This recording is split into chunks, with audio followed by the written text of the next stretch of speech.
Deputy SP மோகித்குமார் தலைமையிலான CBI குழுவினர்லாம் இன்றைக்கி சிவகங்கை மாவட்டத்தில் உள்ள மடப்புரம் கோவிலில் ப்ரீலிமினரி இன்வெஸ்டிகேஷன்லாம் மேற்கொண்டிருக்காங்க.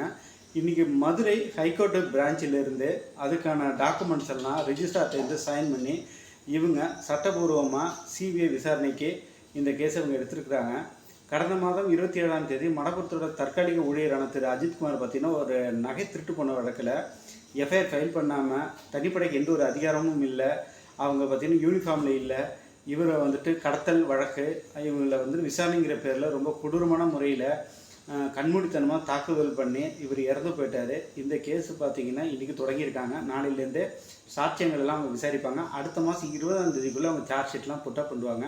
இதில் 6 குற்றவாளிகளும் அந்த போலீஸ் எல்லாம் பார்த்திங்கன்னா இப்போ சேலம் மத்திய சிறையில் தான் அடைக்கப்பட்டிருக்காங்க. இந்த கேஸோடைய முடிவில் வெளிவரும்.